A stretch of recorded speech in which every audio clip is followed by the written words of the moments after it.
And here we go. Welcome, everybody, to the second episode of Audie Murphy's Law. Our guest today is going to be TJ McCormack, the world's greatest roofer. So we're getting started a couple minutes early here, but that's okay. So without further ado, I'm going to bring TJ in. We're going to play the game of let me ask you a million questions and see what kind of stuff we can find out about each other here. So without further ado, here's TJ. What's going on, Daniel? What's going on, man? How are you? Not much, man. Just excited to be on here with you. Guest number 2. I'm the shit.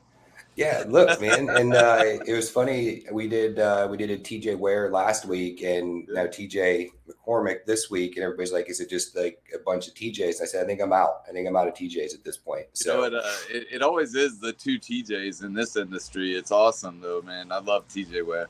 Well, look, I mean, if you're starting a podcast or you're starting to try and build some social media presence, why wouldn't you go after some guys who have built that to a degree, right? Yeah. So, but I know you just got home. You just got home from Nashville, right? It's my neck of the woods right there. We are actually moving up there in December. So, yeah, but it was good to be back in Middle Tennessee, and I kind of grew up there. It was my second home throughout adulthood, where my family's from. Mm-hmm. And I enjoy getting out to Nashville as often as possible. Yeah, no, I'm with you. And when we had the opportunity to actually move up there and open a new office and do all that, we kind of jumped on it. So yeah. Now I'm from Tennessee originally, actually on the Memphis side. And then I was stationed at Fort Campbell, Kentucky for 10 years, which is 40 minutes from Nashville. Yep. So we're both, my wife and I are both really familiar with that area. So how was your trip out there? I saw you were out there with Jeff Richfield's guys. And yeah, I got a chance to go out and meet with Jeff Richfield and his company and sit down. He's got some younger salespeople that are on his team, and got an opportunity to teach them some stuff about social media that can help them with lead generation and branding, and then also getting on the roofs while they're being built, being inspected, and then we did some commercial door knocking just to show them how easy it can be to get some doors open. Did that work out good for them? Oh, you know what? The first one, they were just blown away. They never had knocked on a commercial door themselves, and we got there, and it was the managing partner who answered the door, and she says, "Are you going to fix the leaks?" And we're like, "Yes, we are." Right? No, that's awesome. You don't ever get that lucky. You get that person who can actually make a decision especially on commercial stuff. And it's just one of the unique things in the industry. You get guys who, I think kind of everybody to some level starts on the residential side. And when you knock on a residential home, odds are you're getting somebody who can make a decision. And when they get to that point where they want to branch off into commercial, and you go to multifamilies and you go to large shopping centers and stuff like that, sometimes getting to a person who actually has the authority to make a decision is the hardest part. So. Right. I tell these guys, the younger guys, especially the younger meaning new to sales, right? You only can have so much residential before you get burned out, and then you have to move on to something else. But you should never give up on residential if that's your bread and butter. You should always, generational wealth is what we talk about with commercial, and the residentials can stay the bread and butter, but you can still win some whales. Oh yeah. Yeah, and that's it. I mean, this is one of the few industries where you don't have to have a college education to make one phone call and make $1 million. Yeah, and you're always one call away from that being the case. And which, great segue here, is a absolute opposite end of the spectrum from guys who served in the military, right? Sure. And so I actually had to double check because I knew when I had met you the first time we had talked about the fact that you were in. And then I was like, I'm gonna see if he'll come on the show. And I was going through your socials, and there's nothing about it. And I thought that was really interesting because, and I don't know if you got to see any of the podcast last week with TJ Ware, we talked about that, where a lot of guys will either overdo their military service, and and some will undervalue it, right? Yep. And I don't think that either answer is right or wrong. It's just whatever fits your personality type. And so I think I text Mulholland and I said, hey, TJ was in the service, right? Like, I'm not crazy. I'm not making this up. And so anyway, so tell us a little bit about that. Like, start back from way back in the day. Yeah. And, So I went into I'm a military brat. My dad was in the Navy for 21 years as a command master chief when he retired. And he retired in 1996. I went in June of 1996 as well, or excuse me, 1997. And apologize. Got in June of 97 and became a Mark 46 torpedoman. And I was spent my time on the USS San Jacinto before getting out to go into law enforcement. So now, were you still in come September 11th, or are you a prior to September 11th? I was in law enforcement by that point. Okay. And then now, so where were you doing the Leo stuff at? In Northern Virginia, Washington, D.C. area is where I'm from.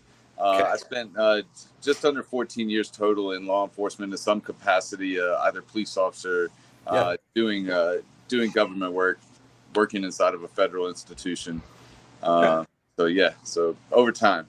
Yeah. Okay. So there's always a difference in the mentality. I think a lot of times the guys who served prior to 9/11 and the guys who served post 9/11, and then there's a handful of us that kind of fall on the cusp of what was both, right? So and I was in the middle of basic training when the towers fell. Oh wow. Yeah. So I went to boot camp and I was like, man, this is going to be easy. I'm going to drive trucks over trees and do a bunch of dumb shit. And I remember them coming out and they were like, hey, if you're from New York or Washington, D.C., fall out to the left, and everybody else, you guys are all fucked. And we're like, huh. Right. This is going to be an interesting endeavor. And go ahead. I can't imagine. That morning, I had been in Virginia Beach City Court, and we were down there. We were in court for something that we had arrested somebody for. Mm-hmm. We ended up having to go to Virginia Beach for that. And the judge brings the TV into the courtroom while we're in there, and he's like, I have to cancel court, but we're going to watch the Twin Towers, or the stuff about the Twin Towers. Mm-hmm. And then for the next 72 hours, I spent on the Disney cruise liner protecting that ship by myself. That's a cool story in a weird event, but yeah.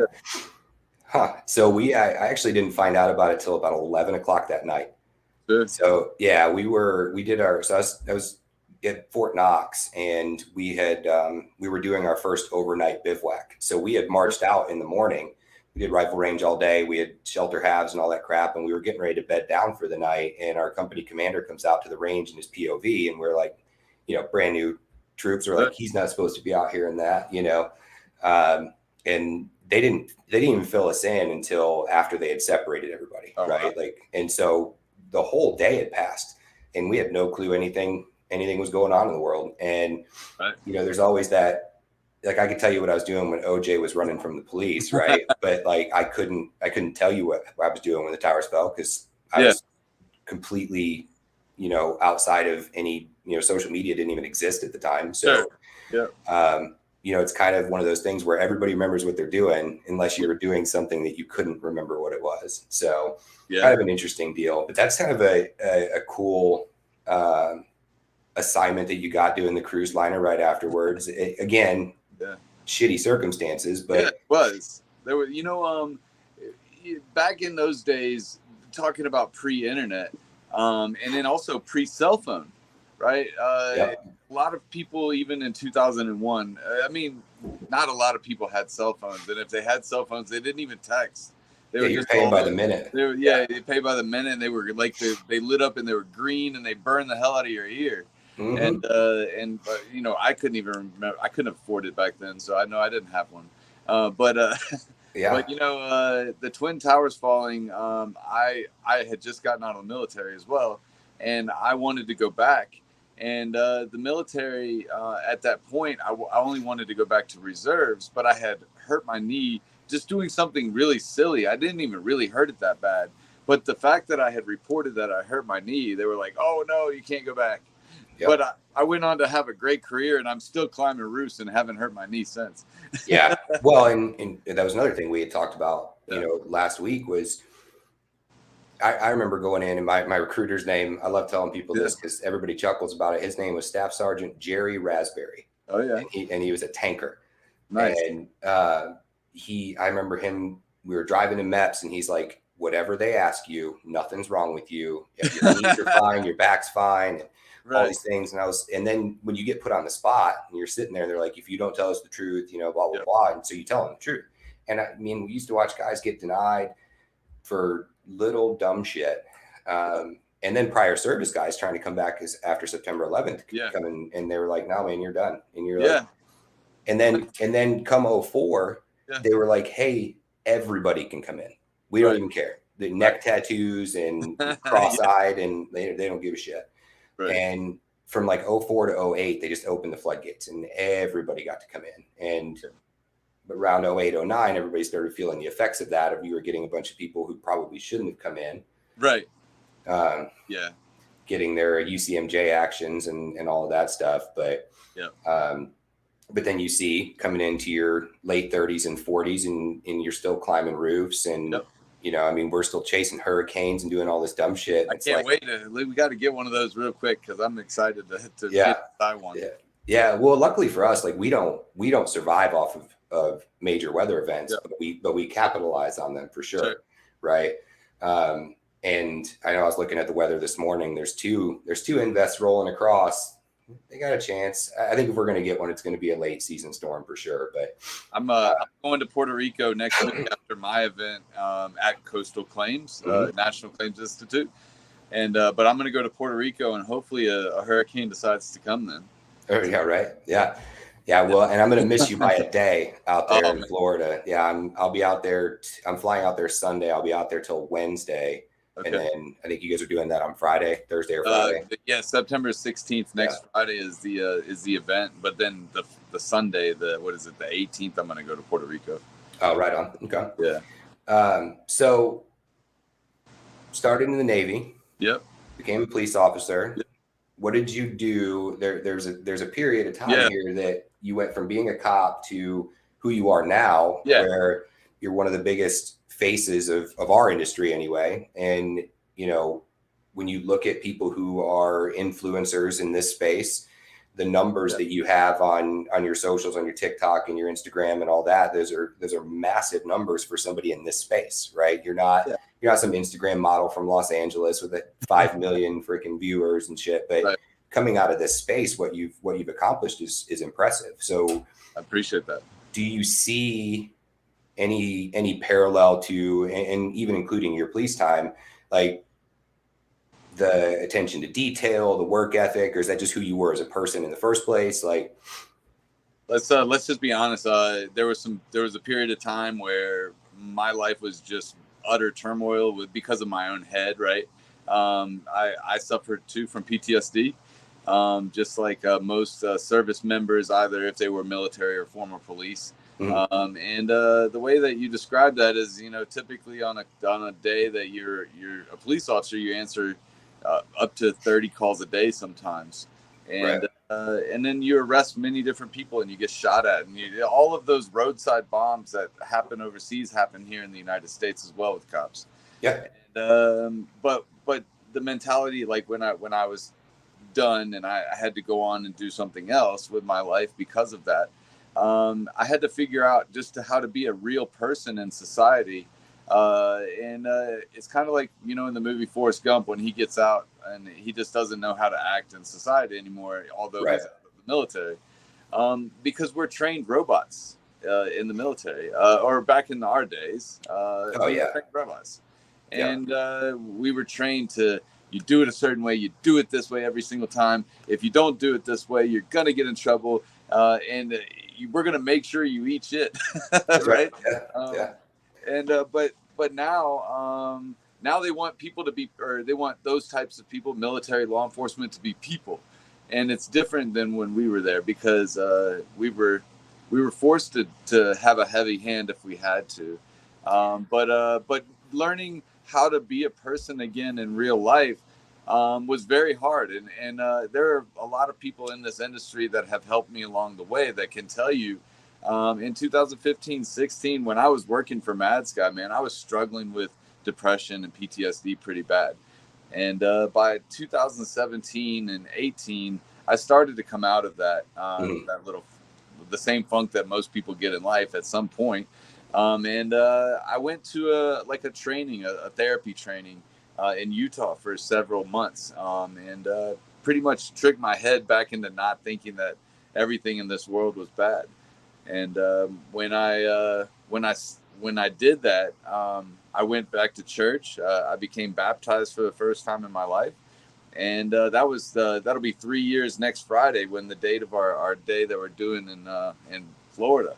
And but when I started to do those healing things, and I was actually feeling better, and I actually opened up again, and that's what really brought, I think, the attention that has happened on social media is because I opened up, because I was really closed off in many ways for many years, like many veterans are still to this day, and they never will change.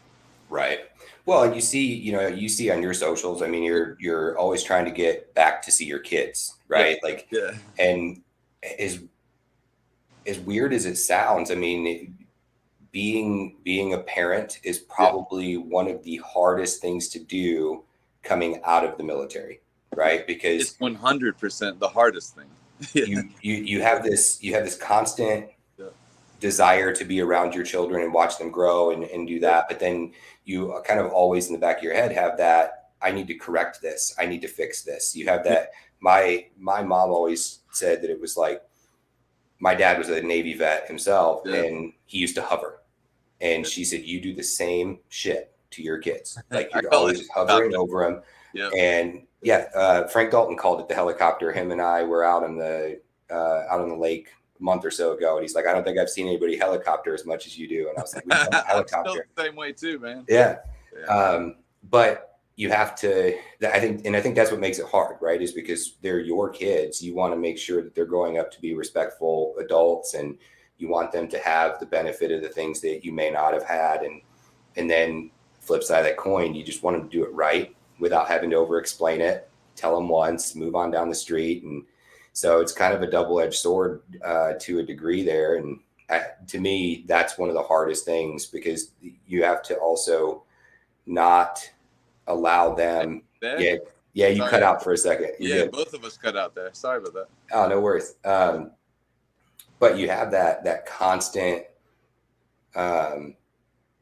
wanting to do right by them, right? Sure. Even at your own, even against your own better judgment sometimes. And I think that's what makes it hard. And they're completely malleable to what you're showing them, right? And when you're in the military and you're dealing with a bunch of adults, even though they're 18, I look back at it now and I'm like, those are kids. And when I was, I think I got promoted to E5 when I was 22. Yeah. And I was still a kid. You were their boss at 22. Yeah. Look, I turned 39 this year, and there are times that I will sit down with my wife and I'm like, I truly do love managing people, but sometimes you hit that bandwidth and you're like, cool, man, I'm just going to shut it down for a minute and not engage, because I know the direction that's getting ready to go. And, but again, you're dealing with adults, and it's always an interesting conversation when you start to put those pieces together of, especially, I did 11 years, and I don't know that the amount of time that you spend in is necessarily indicative of this, but you get so much of that muscle memory, and that you have that constitution about yourself. You're like, I got to do it this way. I expect these people are going to do it this way. Yep. And then when things don't go that way, your knee-jerk reaction is to, I got to fix this. And that was probably one of the hardest things that I realized coming out was, I don't have to fix everything. Not everything has to be perfect all the time. So, it looks like we cut out again.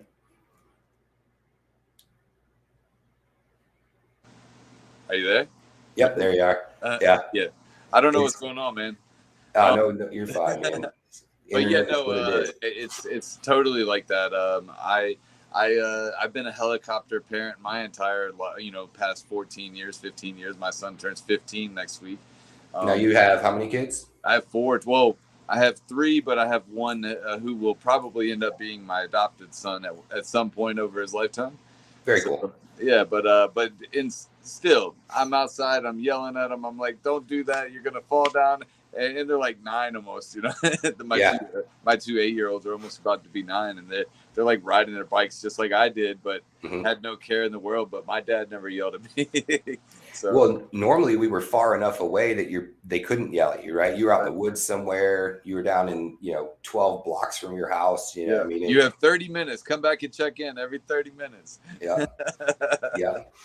So when you see guys in the industry now, and you're watching a lot of these younger guys come in, and I know here in DFW we have this massive amount of contractors just because of the way the contracting laws are. So you get these guys, and a lot of what we see is a lot of old oil field workers where when the oil boom kind of took a shit, they're like, I need to do something where I can make comparable money to what I was making in the oil field. How do I get there in the shortest amount of time possible? And roofing's that. I mean, if you have a little bit of tenacity anyway, you got to get used to being told no. But trying to retrain some of these folks who, how do I want to put it? Where, again, it's like, this is one of those industries. You don't have to have formal education. You didn't have to come from money. So you look at a lot of the people in the industry, and this isn't a knock at anybody. It's actually a point of praise, I think, to a degree.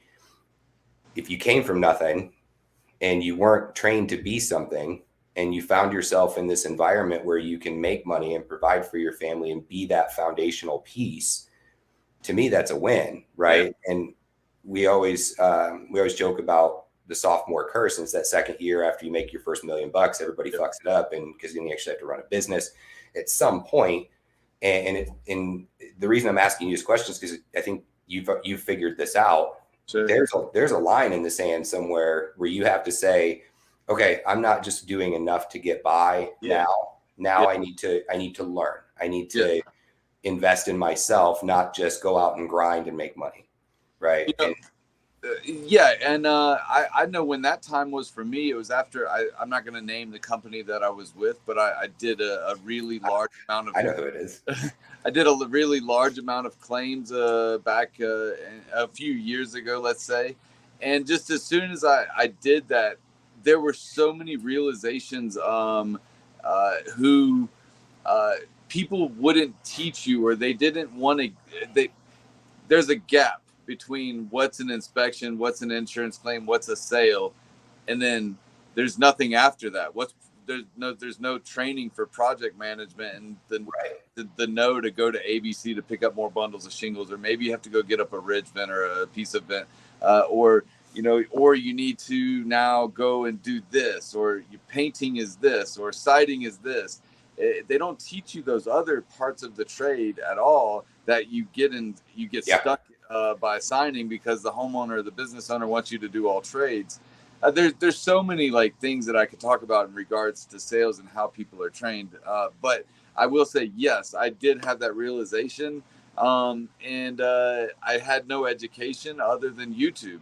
And thank goodness for people like Matt Behrens, and then also now, Frank and Jason and you, that anytime that I need to find something out or I need to learn something, I can come to you guys, or I can come to somebody in the industry. Mm-hmm. But that's me. That's not like a lot of guys who don't know how to find you or find somebody who can help them, and they struggle. And the reason that they struggle is because they're also scared to ask for help because they're going to be seen as less than others. I'm glad that you said it that way, because pride's a motherfucker, man. Yeah. Like, these guys will look, and we're on the PA side, right? So I can't tell you how many times we have conversations with contractors where they're like, but we're losing 10%, or we're losing 50% or 20, whatever the state is. And you're like, yes, you are, but you're going to lose it somewhere. Right? Somewhere across this project, you're going to lose that. We're going, we can maximize this. We can do the elevator pitch all day long here, but you're going to lose that percentage somewhere. And if we can, what I always tell people is like, I don't need you. I don't want you to bring us in because we know something that you don't. I want to spread all the information that I can. And, all the people's names that you listed off there, they're all the same, right? I mean, there's probably 30, 40 of us in the country that are that way. They're just like, hey, I don't care if I know it. I want you to know it. But what I want people to bring me in for is I want them to say, if I bring him in, he can improve my quality of life. He can improve a process. He can improve efficiency. He can help my team grow.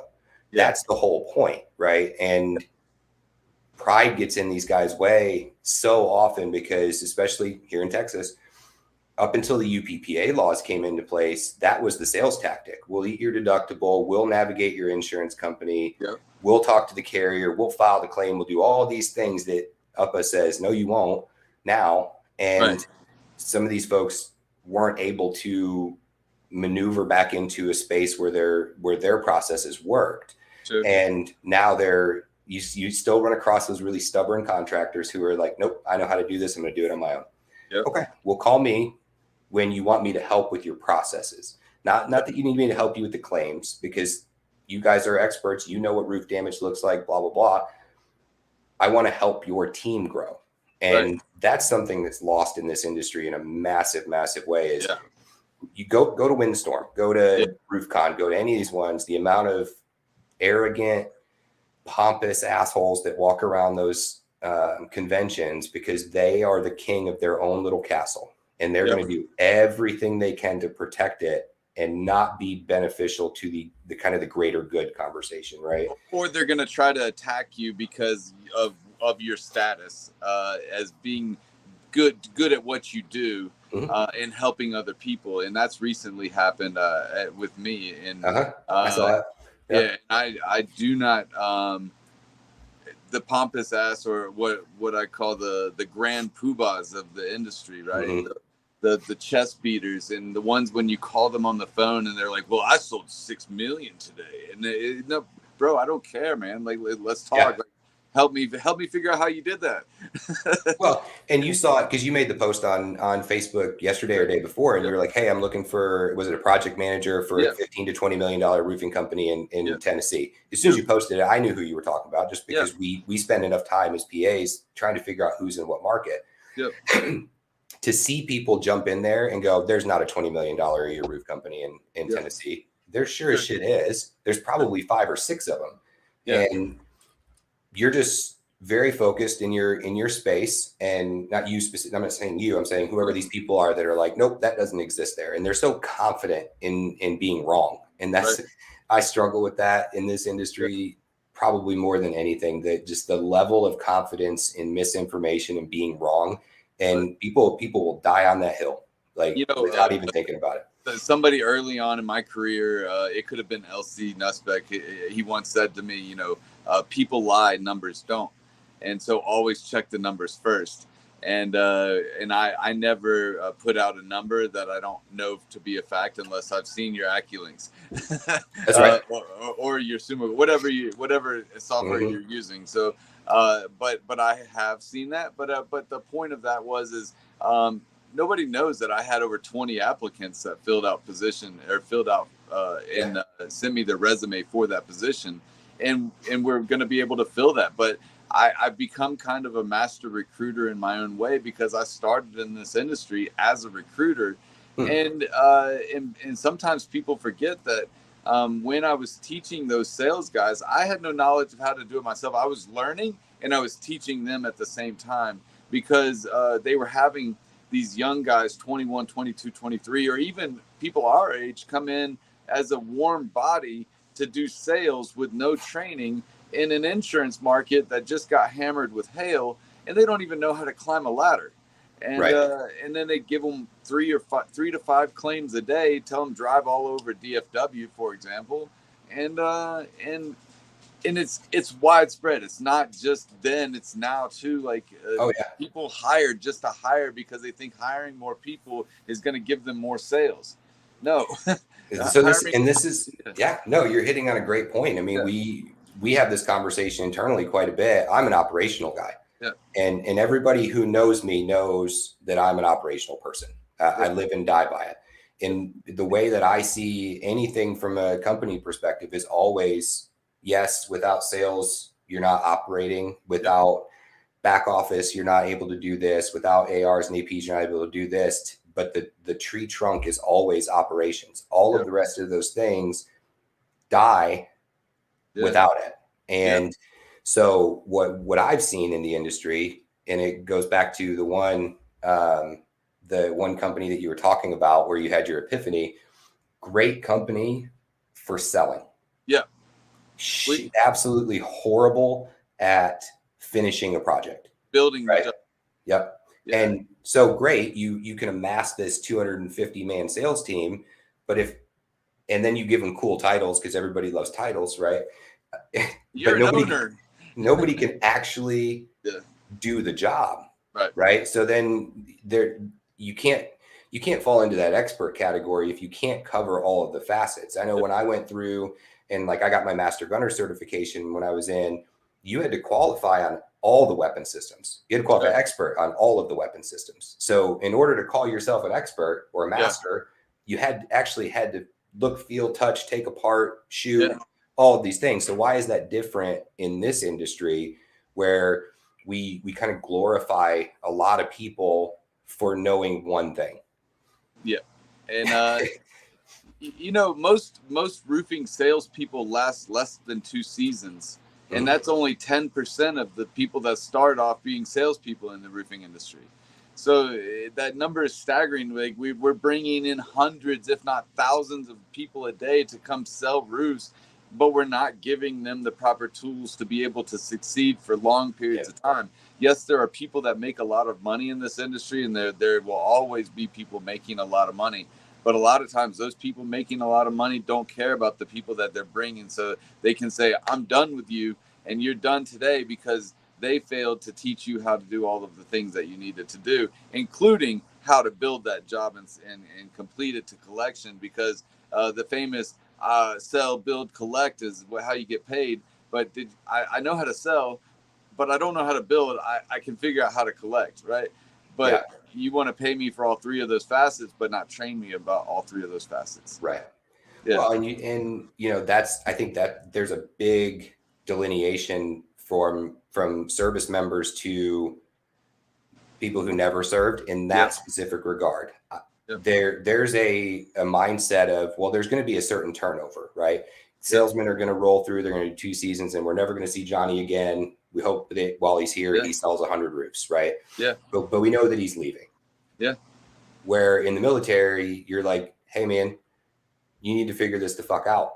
Right. And if you can't grasp it, then we're going to retrain you, and we're not going to allow you to fail because your failure affects the whole team. Right. That same concept applies and lives here. We just don't actually use it. The whole team doesn't get to move on until retraining is complete. That's typical. And I saw that from Frank just now. But they spend all their time working claims instead of selling roofs, man. I have personally been inside of roofing company offices. I'm not going to say recently, but I'm just going to say over time, where those sales guys are now sitting there trying to figure out Xactimate for themselves to write their own estimates instead of going out and doing what salespeople do best, and that's sales. But there are a lot of people out there that want to learn how to write Xactimate and do their own. But first, let's figure out the sales process. Let's figure out the project management. Let's leave the insurance for the people who deal with that. Well, and that's it. I mean, you want to talk about you're losing that 10% somewhere. Yep. If your guy isn't out selling and he's a salesman because he's in the back trying to figure out takeoffs and figure out which crew, and he's acting as a project manager, you've already lost your 10%. As soon as that guy spent a day of his life navigating his claim or claims, you've lost your 10%. So, and that's kind of what Frank's note here says, let's talk about roofing sales reps that spend all their time working claims instead of selling roofs. If I'm a salesman and I'm selling large commercial properties and I'm working multifamilies and strip centers and casinos and whatever, and I know that at the end of a 6 to 8 month run on a large commercial like that, I'm going to make a couple $100,000 in my pocket, then cool. I'll spend the time and PM Sure. that thing. Yeah. But if my livelihood and my electric bill relies on me getting a paycheck on Friday, Yep. I'm 4 gonna roofs a month. Yeah, I mean, and I'm not trying to diminish where people are in their lives. I mean, we all started there, right? I mean, I got into this industry selling roofs. I mean, my wife and I lived in Indiana at the time. One of my best friends called me and he said, "Hey, man, you should consider coming down here and selling roofs and making good money at it, doing whatever." I said, "I've never sold shit in my life." I said, "I couldn't even tell you the difference in shingles." And I remember I told my wife, I said, "I'm going to go down there for 30 days, see what happens. And if it works, then we'll figure out about moving you and the kids down here. If it doesn't, I'll just come home." Right. And like 21 days went by with nothing. And I was like, man, might be going home in a week. And then I got like 6 or 7 roofs in one day. And I was like, huh. Okay. So now we might have something figured out. And then we actually did, myself and the friend of mine, we actually did the first commercial property that roofing company had ever done. It was a $500,000 claim. For me, it was like life-changing money at the time. Right. And you have to start somewhere. But at some point in there, my bills were due on a Friday. And I needed to close. Hey, here's the contract and the ACV check. Can I go ahead and get my shit? Like, every one of us that's in this industry was there. Even these assholes that stomp their feet around the conventions and act like their shit doesn't stink. That's where they started. Yep. You know, that's exactly right. Everybody has started somewhere, and we ended up where we are because we've become great at it at some point. Now, there's 2 things I want to say. First off, is most commercial roofers or commercial roofing sales people don't even know what you just said, the word takeoff, right? Like I was doing some commercial roofing sales, the commercial roofing material sales recently, and I had over 700 roofing companies reach out to me, and during that time, about 90% of them didn't know how to do their own calculations of roofing materials for commercial style roofs. And that's polyiso, that's Densdeck, that's the membrane, that's the plates and the screws. Well, and you want to what talk about size that? underneath. I don't mean to cut you off. Yeah. But take what you just said and go look up those terms in Xactimate and let me know if they show up. Right, exactly. Because they fucking don't. They don't. And so you have to actually know what those materials are. Yeah. You have to be able to identify them on site and then know what they're actually called in order to write an estimate, right? Right. You have to get a proper bid and whenever I would write up the estimate, they'd be like, why do I need this substrate adhesive? Or, I'm like, well, you need it for this. And then, okay. Yeah, so I need butyl tape. I need butyl tape on all these low slope metal roofs. Yeah. You do? It's going to be, I need adhesive. So they tell me, it's going to be mechanically fastened and adhered. And then I put all the plates of the fasteners and the glue on there, and they're like, why is there 250 cans of glue? I'm like, because you told me it was adhered. Mm-hmm. So they don't know that. But it's kind of funny. I'm not laughing at people, because what I also tell them is after your your first year or your second year, you should be trying to go into commercial at some point, or you should be trying to figure out where you fit in this industry, because you're either going to be a residential rep forever, or you're going to start some drama because of your own mind. And you should figure out what's the next thing, because after 2 to 3 years, you're burned out from roofing sales residentially. Yeah. And, the commercial space is always interesting. Everybody wants to get there. That's where the whales are. And it's like, again, being in the military and being like, well, I want to go do this. I want to go do that. You know how many fucking schools I was like, I want to go do this. And the Army was like, nah, man, you're not going.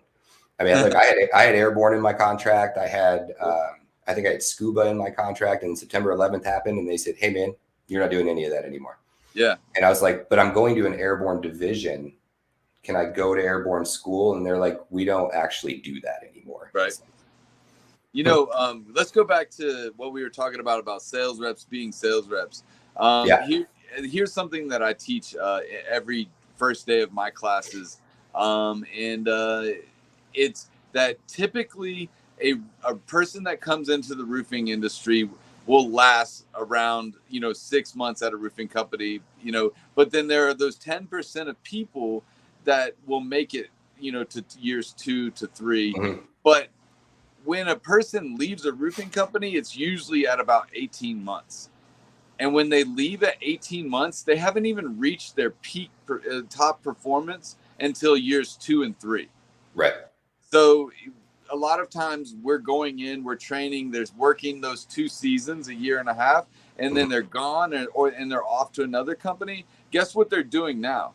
They're performing at their highest for that next company that they're going to work for. And you should have just given them some more time, worked on that training with them, built that culture with them to build that loyalty as well. And then you've got at years 2 and 3 some badass people that are selling millions of dollars in roofs.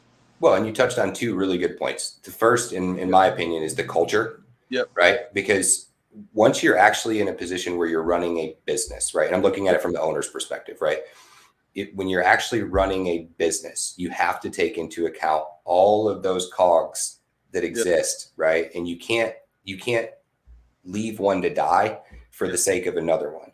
And I think that's what we see a lot in these construction companies, where I worked for this company for 6 months. Screw that guy. I'm going to go start my own roofing company. Yep. And I did it. And now I never got trained appropriately in the first place. So now I can't, Exactly. I don't even know how to train my guys, but I'm going to get shitty with them when they don't go out and sell all these roofs every 2 weeks or whatever. And, but the culture is by far, no matter what you're doing, if you're selling roofs, if you're a PA firm, if you're a water mitt company, if you're an IH, doesn't matter.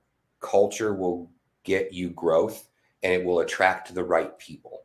And people who are willing to stay when the culture's good are going to be willing to stay when your company's running lean, just as much as when your company's running fat. And I don't think that you can preach enough about culture, which then rolls us back to the military stuff again, right? The camaraderie is that word that we use in the military. Not culture is a different word used in business, but camaraderie, the brotherhood or sisterhood of being one unit instead of many ones. Yeah, and it's weird the way they present it to you in the military, because it's so much that you don't matter, but the group matters. The group, right? Matters. Even though you're an element of the group, you personally don't matter. Yeah. In the civilian world, everybody wants to matter at the detriment of the group. Typically, when somebody dies in the military, or there's they have casualties, they talk about how many casualties. They don't talk about the names. Yeah. Because how much did the group suffer? Yeah. It is absolutely the group mentality, and for us, I know my wife and I personally, like we've always kind of relied on some sort of structure for us to survive. And then when we started our own PA firm, we'd be sitting around the house on a Tuesday going, I don't have anything to do. Like, I've made all the phone calls, I've touched all the claims, I've done this, I've done that. And we're just like hanging out. And it got to the point where honestly it was boring. And then as we merged with Coastal, I'm right back into the like managing people and doing all that stuff again. And I found myself back in my wheelhouse. And like, again, as much as sometimes that stresses me out and people do shit that you just want to kind of wrap your hands around their neck a little bit, it's still a skill set that my overall intention is always the entire group. So yes, there may be an issue here and I'm going to address it, and it may be abrasive, but if we don't, it becomes systemic and it's going to become a bigger problem. And you see that with a lot of really big companies, and Coastal is kind of one of those anomalies in the PA world that we're the size that we are. Sure. And we're effective, but a lot of that goes back to culture, right? You look at guys like the guys at Linear Roofing, look at the guys at Quick and Crest, now Apple, and Restore Masters, and all these companies that are large. The thing that separates those guys between each other is culture. And, I don't know if you've ever had the opportunity to talk to Kurt Lennington over there or Neil or Tony. That SRC last year. If you walk out of their office and you're not like pumped up for the rest of the day, there's something wrong with you. I mean, they just ooze culture. And then you see some other big companies that they're a puppy mill. They're just constantly rotating people through. And when people get on the bus, they're super pumped about it. and then they get dropped off in like El Paso, and they're like, why the fuck am I here? Like, this is bullshit. And no training, just, hey man, just go knock doors, go sign contracts, go do this, go do that. And yeah, if you got a question, call us. Yeah, but we're not going to answer the phone when you call. Right. We're busy right now with it. We're talking to insurance company. Yeah. Mm-hmm. Yeah. Let me lead into two things. One, I'm going to shamelessly plug a couple of things happening next week. Absolutely. But it leads into what we're talking about right now with the sales, the training of people. I look forward to being in Charlotte with Jen Silver and Tim Brown and the rest of the gang. Hunter Ballou, John Paramore will be there next week. Dr. Jessica Stahl from Ignite Results. Candace Colucci will be there. Oh, I didn't know Candace was going to be there. I know of Candace. I've had a few conversations with her. She's a beast. Yeah. She is. Yeah. You know what? Yeah. I really enjoy listening to her talk about her experiences because she makes it very real to people in the insurance world as well as in the real world outside of roofing. She does a lot of things for people who are 1099 employees. Yeah. But no, we'll be in Charlotte next Tuesday and Wednesday, and look forward to seeing all the people from the Mideast to come in and say hello to us. And then next Friday, man, my dream is happening, and it came really quickly. It did. It did. I mean, you and I were chatting a couple times. I was really trying to get Mulholland to reach out to you, and I'm like, hey, have you reached out to me? And he's like, no, not yet. And then like 2 days passed, and Frank texted me and he said, hey, TJ McCormack's coming out here. And I'm like, when did this happen? And I was like, when is this happening? And then obviously I'm not going to be able to be out there for it. I would have liked to have been for sure. But dude, it's all good. We're going to catch up though again. But no, I think the reason why I was having this dream is because, typically when you have a dream, you've been talking about it, or it's milling around in your head. And me and Matt, and then also Frank and Jason, and then also you, had been adamant with Matt about getting me out there to do a live podcast with him. And I had been having my own sort of feelings about conventions and trainings. And I think that when I woke up that morning, I woke up at like 5:30 in the morning, and I could not go back to sleep. I was wide awake. And I just started writing things down that was happening in my head. And before noon that day, I had made my own training. The way that this is going to work is not the way that it's ever been done before. And I go around the country and potentially around the world here real soon to teach people how to use social media to organically grow and brand themselves, as well as lead generation, recruiting opportunities, all of the above for right. Now, I also preach that you should have somebody working on your website, right?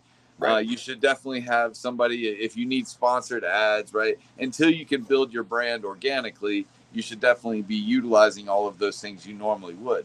But when I was having my thoughts about this event, typically 90% of people will never step foot into a training facility or have some sort of education when it comes to roofing sales, what roofing is, or they just can't afford to ever go to a convention like you and I might be able to afford. Like, it costs a lot of money to go to a convention. It costs thousands of dollars. Yeah, that's just for you to show up. Right. And then if you want a booth, or if you want if you want to actually like be a speaker, breakouts, any of the other stuff, like you're talking some jingle. And if you want to be a sponsor at some of these, it's $15,000-$20,000. And I know that firsthand because of course I charge people to be sponsors as well. But for this event, I didn't want to break the bank of the sponsors either, but I wanted to show them exactly how many people that we could possibly reach on a grand scale with the help of just the roofing industry. Like, if we can go out and we can make events where people can learn like this online, and also we can do it in person if they're around to be there in person. And we can have the sponsors pay for those people to get that education Why aren't we exploring that? Because the more education people have, the more they're going to go out and sell and use it, and maybe we can get them on the right path to where they need to be, where they might not even understand, like they might not even know what it's really like to be a real roofer, a real roofing salesperson. They just have an understanding of, like, just Yeah, for because example, go they ahead. ended up in some shitty roofing company, Yep. and they got taught kind of the very half-assed version of just here, take some business cards and go knock on these doors, and yeah, you might sell a few roofs that way, but it's you're not being set up for success at all.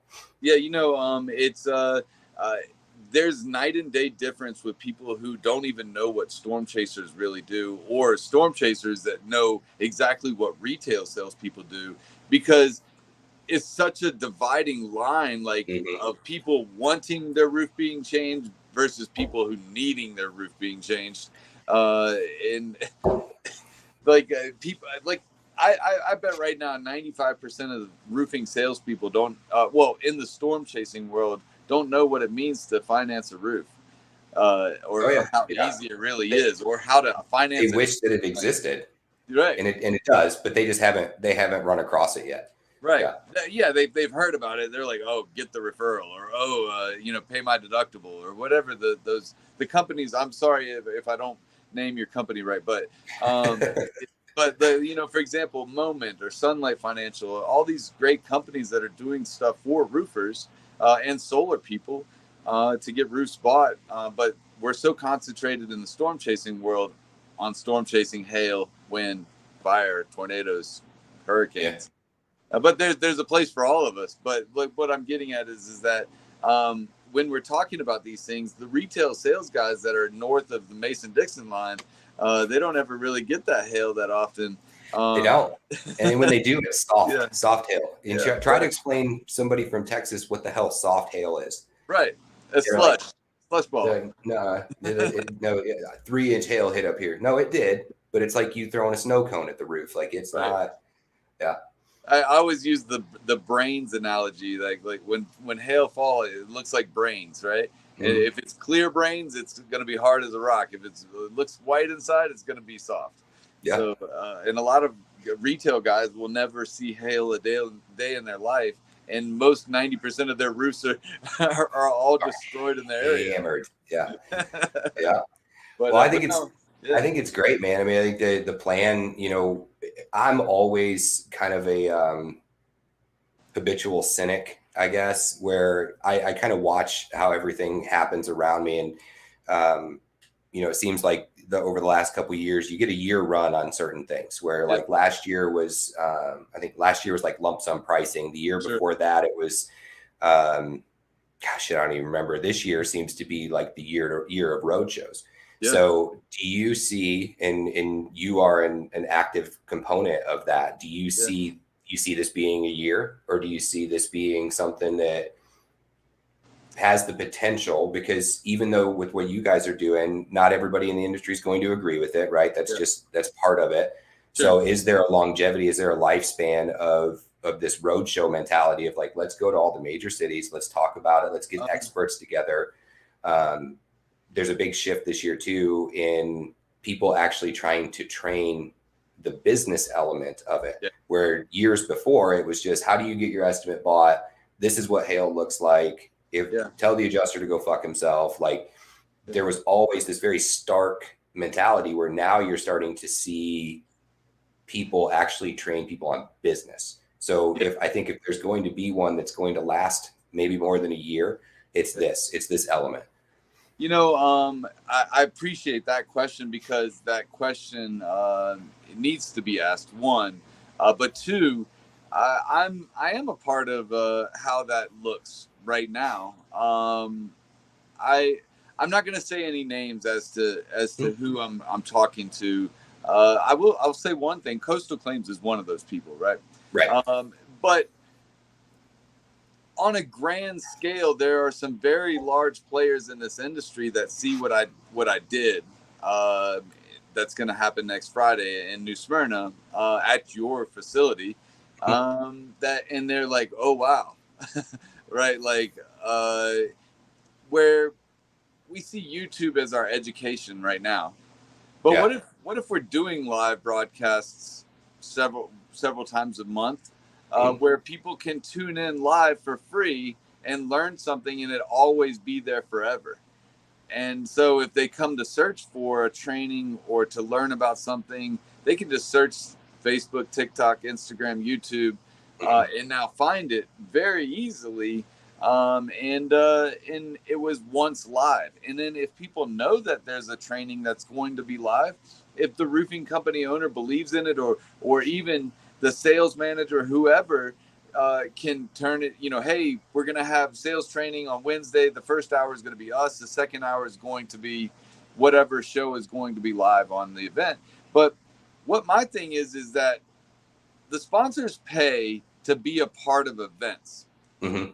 And when they pay to be in front of as many people as they can be, in order to get the most out of the money that they've spent. Right. But when you have people that have the opportunity to possibly be in front of many thousands of people online, it changes how people sponsor things. Because if you can only reach a couple hundred people, why would I spend all of my money on that if there's a possibility that I can spend my money and reach more roofers? But then also it becomes the fact that we can reach many thousands of roofers at one point. And I'm not doing this for sponsors, but I'm also doing this to show them that the mentality of a lot of people that don't like what I'm doing is that nobody will do anything if it's free. Nobody cares if it's free, right? They you can't give it away. They're not going to want to learn it. Which is crazy because look, I know you look around the industry, how many of these guys run free lunch and learns, free conventions. I mean, hell, I got a thing the other day on Facebook. It was a free retreat in Gatlinburg. All you have to do is be an owner of a business in this industry and you can go. And I'm going to that one. Are you? My wife and I talked about it. On time. I'm going to try to make it, but I might not be able to make it on time because my event happens that day. So I might have. Is that the same weekend? Yeah. It's the same day. Yeah. It starts on one of my day in Dallas and then goes into the weekend there. When are you here in Dallas? The October 12th and 13th. It'll be the second to last One Industry, One Model. We know that event is going to be big. Because we've got so many people that have registered for that event. Mm-hmm. And then Salt Lake City, we're going to do just after Christmas in Salt Lake. And hopefully we can get some skiing in while we're up there that weekend. Right. I will actually be here in Dallas, so we should get together and grab some lunch or something while you guys are here. Yeah, no, I look forward to that. But no, next week, overall, to answer your question like Frank just did, you can't teach them all at once. There are some models that are out there like Riva, right? Riva's doing really good stuff. Martin Pettigrew and Mark Godair, really good friends of mine. They've become friends over, Dimitri introduced me to those guys. Mm-hmm. But then there are, like we said, some major players that have approached me about going every week somewhere and teaching with a group of people. And touching 7 to 10 roofing companies a week. Interesting. So, yeah. Which, what I found is, we're over our time. I don't give a shit. Sure. It's up to you. But good. Have you ever been on TC Backer's show? No. Look, the only podcast I've ever been on is Mulholland's, and I've been on there like 5 or 6 times. TC Backer, Ty will go for 2 hours if you want. Really? I always just try to be cognizant of people's time, right? I know you just got home, and we're good. I'm enjoying this conversation. It needs to be had on, and it needs to be live. Yeah, and obviously this is only the second episode of this show ever, and we're kind of floating between 6 and 12 people running in and out of here, and that's fine. You know what? That adds up to be hundreds, and then tomorrow thousands. Well, and so I didn't know that. And after last week's episode, I jumped in and looked at the analytics, and it was something like 150. It was the next morning. It was like 150 interactions of 3 minutes or longer. And I was like, interesting. That's good. But anyway, what I found is that the company owners themselves may not be overly interested in these sort of trainings and stuff. But the guys who are in their management positions, their operations director, their head of sales, their whoever, those guys are. And you take out the convention mentality, and where it's always this kind of, well, my company made 20 million. Well, my company made 40 million. Well, my company made 70. Nobody gives a shit, right? You have to make sure, one, it's not a windfall, right? And that's what I always tell people. It's like, man, I'm super pumped that you've made this much money and you've done this many jobs and you've done this. What are you doing to make sure that you can maintain that? Right. That's always the question, right? Yeah. And that again rolls back to the military stuff. Like, cool, we've done X amount of missions successfully. We've done X amount of convoy miles, and we haven't been blown up yet on a Tuesday, right? So what are we doing to make sure that stays that way? Yeah. But when you get the people who are interested, and we've had a conversation with a roofing company, a large one, pretty consistently, where they have their own university. Yep. Where all of their individual management personnel have to attend the university. It's a 60-day or a 30-day run of full on just inundating them with their company processes, policies, culture, and all that stuff. And then the last week, they bring in different experts in the industry to have conversations. And they had kind of approached me about, one, NCI, and then two, coastal, of saying, can we add you in to this week to give these guys an understanding that there are tools that exist outside of what we can teach you that somebody else knows thoroughly. And how do we implement that? How do we get this in front of these people? I think a lot of times what people who are willing to learn always want to learn more. Yep. And so once they're in that spot where I don't know anybody, any intelligent person, anybody that I would consider intelligent, I don't know anybody who goes, no, I've learned enough, I'm going to shut it down. Like, there's always that appetite for more. You know, I too feel the same way. And here's something that's going to possibly make some people sad is that there are some people in this world that I just cannot learn from. And there's some people in this world that I want more of right now. Right. And I can't wait to learn from people, certain people. Now, if you're that arrogant asshole that fucking did 20 million, excuse my language, I'm so sorry. I don't care about how much money you made. I want to know how you did it. I want to know, how are you positively affecting your people? Yeah. That's what I want to know. That's my default setting. You made 20 million, but what did your team make? Right. If they didn't all make $1 million and you got 20 people, I mean, what are we doing to get them to make 20 million next year? Yeah. So Tyler just posted on a Tuesday thing. It's been something I've said forever. All good things happen on a Tuesday. Yes, and because Mondays are fire drills.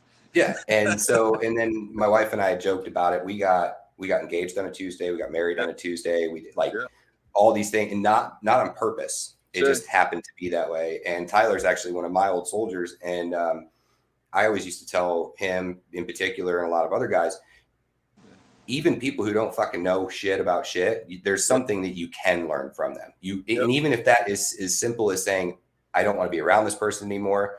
They're full of shit. I've watched the wrong way. You can learn from them. But in that parallels what you're saying. I'm not being contradictory. Yeah. No, for sure. It is there's always an opportunity to observe and adjust. And, especially like we started this. Yeah.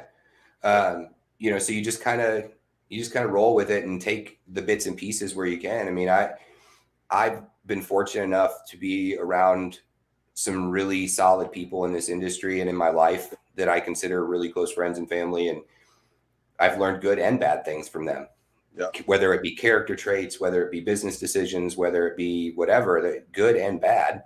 And that's what's made me, I kind of added that to, because I was a logistician in the Army, right? So I understand operations. And so I've added all of that shit to the foundation that the Army set for me. Yep.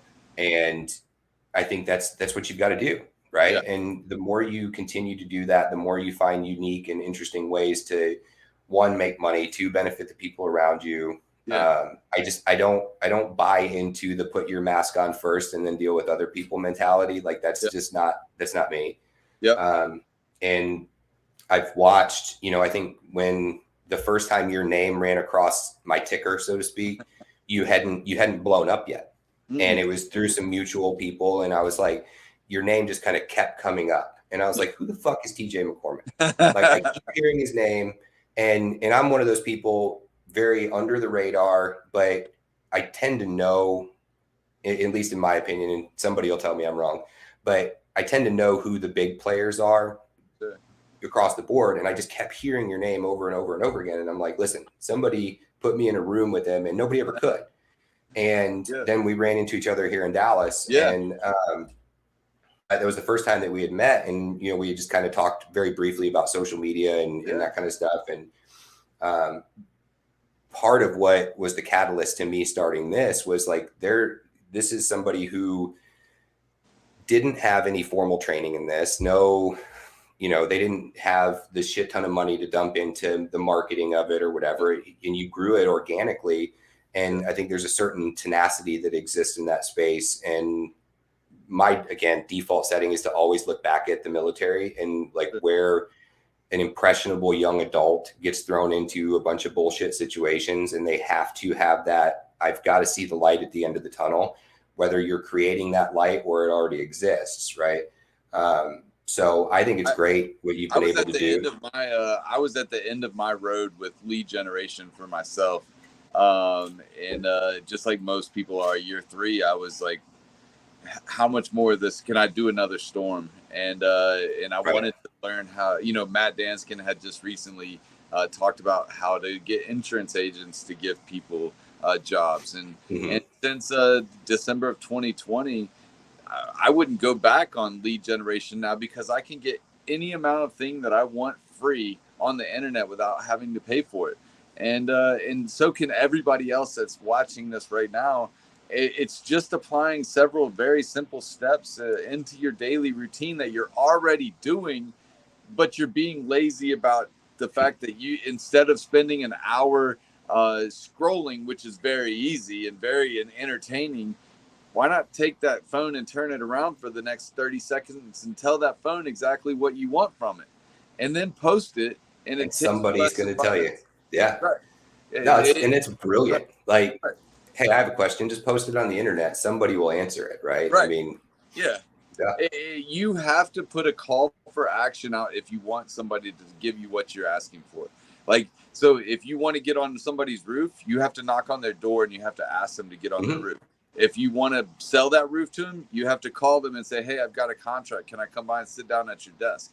But if those people already trust you because they watch you constantly on social media and they're willing to let you come through that door without even knocking, then there's a difference in the way you sell, in the way that we can reach people without having to pay.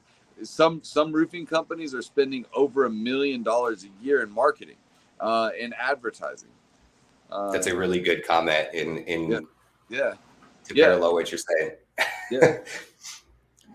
And that's what I tell salespeople often is that there are a lot of really great salespeople out there right now that go out there and kill it every day door knocking.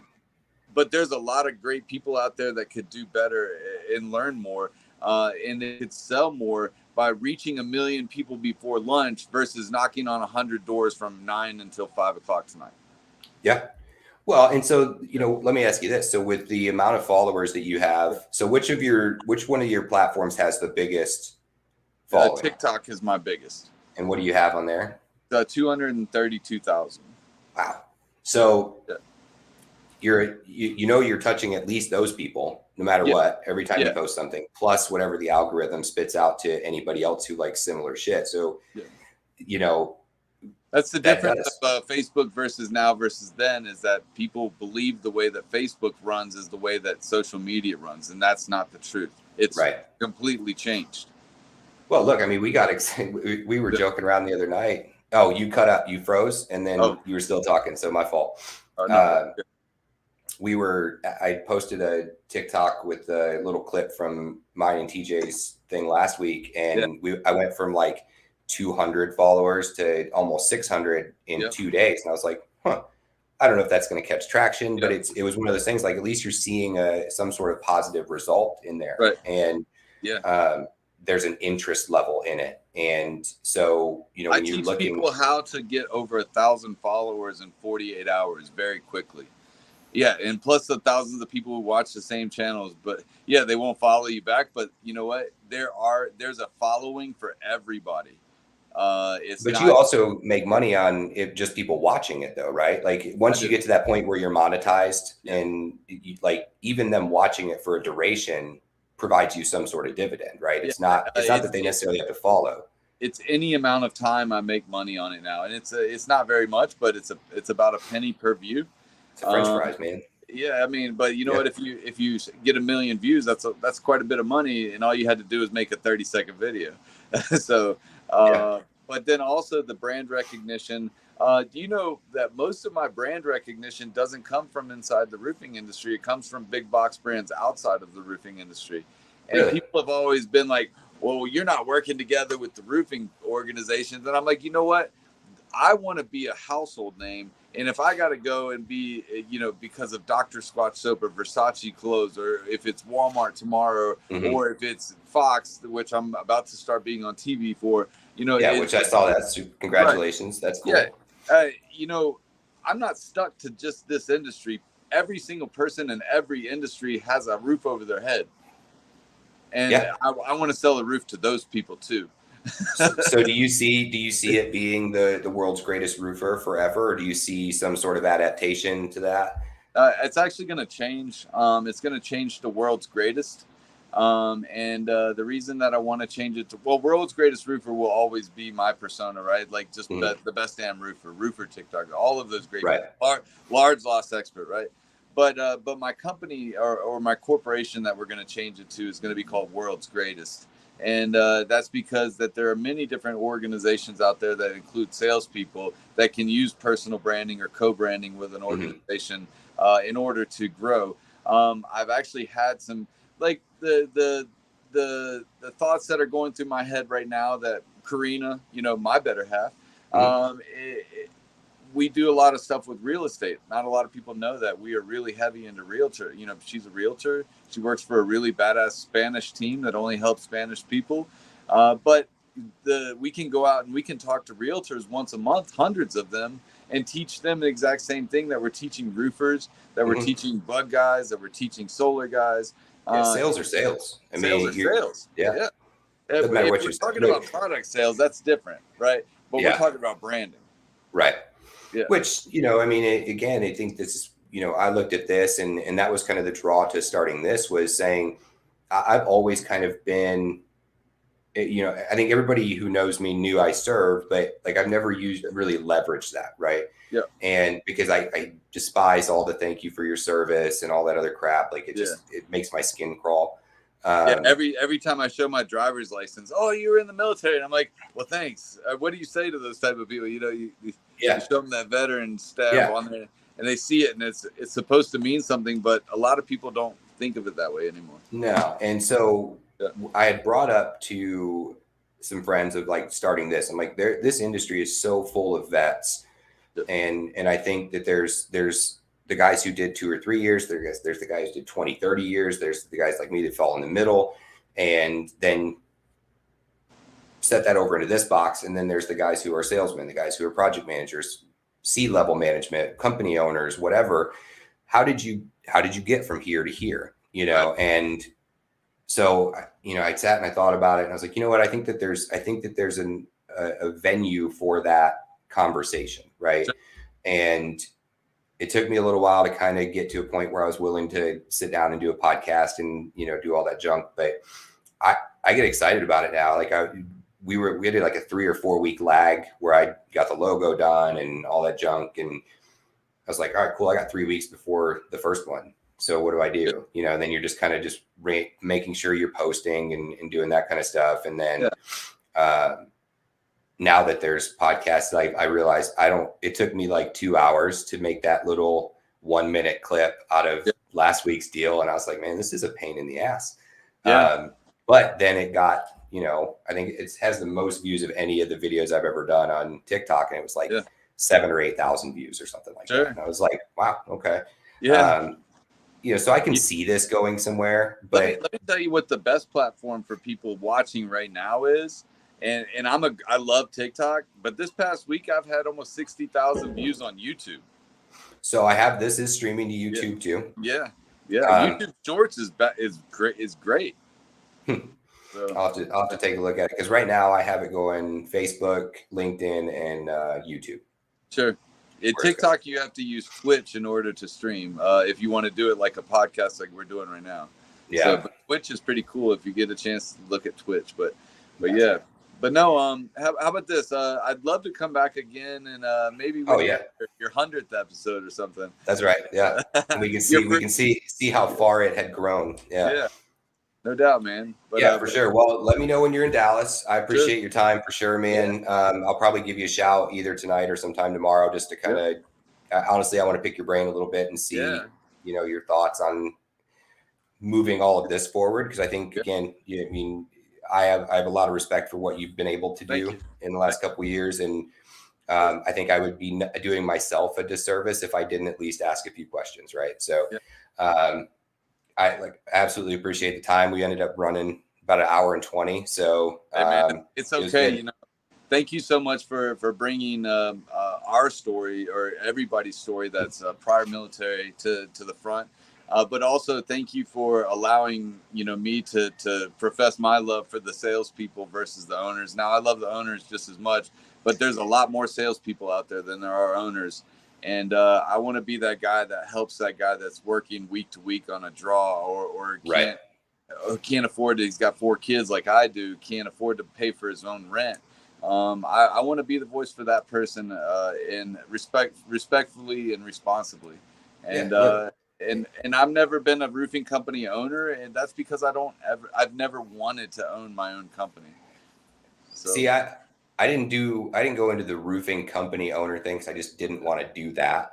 I've always wanted to be an owner of something, but the roofing company, after I saw how so many of them were run, I was like, no, I'm good. People ask me often if I'm going to open a roofing company, and the answer is yes, I'm going to open a roofing company.